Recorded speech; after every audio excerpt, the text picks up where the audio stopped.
Tonight on KBOI 2 News at 10. I see brightness in the future. Republican presidential candidate Ron Paul stops by the Treasure Valley. We'll take you to the rally. And unemployment slides, but the numbers are still alarming for one race in particular. The way small businesses may change that. And a warm front is coming into the area. Will it also bring showers? I'll have the answers in your 7-day forecast. Your News at 10 starts right now. You're watching KBOI 2 News at 10. Watching out for you. Thanks for coming home to KBOI 2 News at 10. I'm Tammy Tremblay. Ron Paul was the third Republican presidential hopeful this week to make his way through the city of trees. Ron Paul addressed thousands today at CenturyLink Arena in downtown Boise. Adam Malinsky was there and joins us live in the studio covering election 2012. Tammy, Paul talked history and focused his remarks on the role of government, the Constitution, and individual liberty. I see brightness in the future as long as we prevail and as long as we know that it is liberty that we want and not dependency on government. That is what made America great.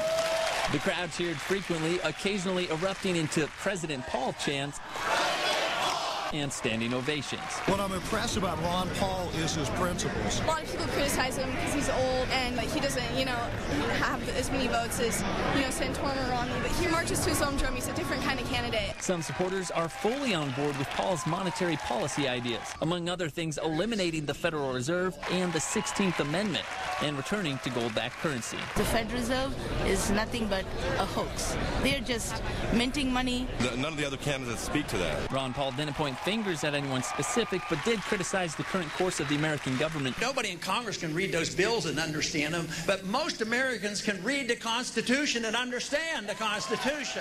He also took aim at news organizations. There's a lot of good news out there that's not quite yet on the mainstream media. They don't always report what's going on. Supporters swarmed Paul after his remarks. There's a lot more enthusiasm here than I dreamed, and I was expecting a lot to begin with. God bless you, sir. For short notice, 2 days notice, having 2,500 plus people turn out was great. But not all who attended were sold on the message. I was very impressed with certain things he said, disappointed with others, didn't get all the answers I was looking for. Paul says if elected, he'll cut back $1 trillion in spending the first year, fight to eliminate several federal departments, including the Department of Education, and scale back interventionist efforts in other countries. Reporting live in the studio, Adam Belinsky, KBOI 2 News, watching out for you. Thanks, Adam. And Mitt Romney was drumming up support for his GOP campaign on Friday. He held a rally in Boise for more than 1,000 people. Before the event, Mike Murad had a one-on-one interview with the GOP contender for the White House. To see it, head to our website, KBOI2.com. Tuesday night, Rick Santorum spoke at Capitol High School in Boise. Thousands turned out for this event as well. If you missed it, we've also posted that entire speech on our website. It is your turn to talk with 3 GOP candidates stopping by Idaho this week. Have you changed your mind about who is the best Republican in the race? Travis writes on our Facebook page, no, absolutely not. I'm still committed to Santorum.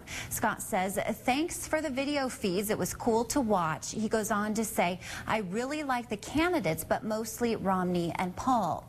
On the flip side, Christopher says all the way with Democrats and Mr. Obama. To join the conversation, head to our KBOI2 Facebook page.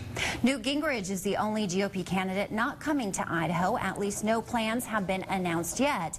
Today, he was campaigning in Georgia, one of 10 states holding a voting contest on Super Tuesday. That's March 6th. This is also when the Idaho caucuses will be. President Obama's campaign team has shifted gears to consider the possibility that his GOP opponent will be Rick Santorum instead of Mitt Romney.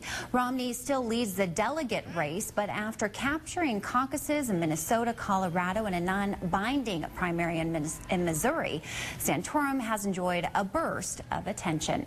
To help you sort through election 2012, check out our election guide on KBOI2.com. From stories to information on the candidates, you can find it all in one place at the top of our homepage.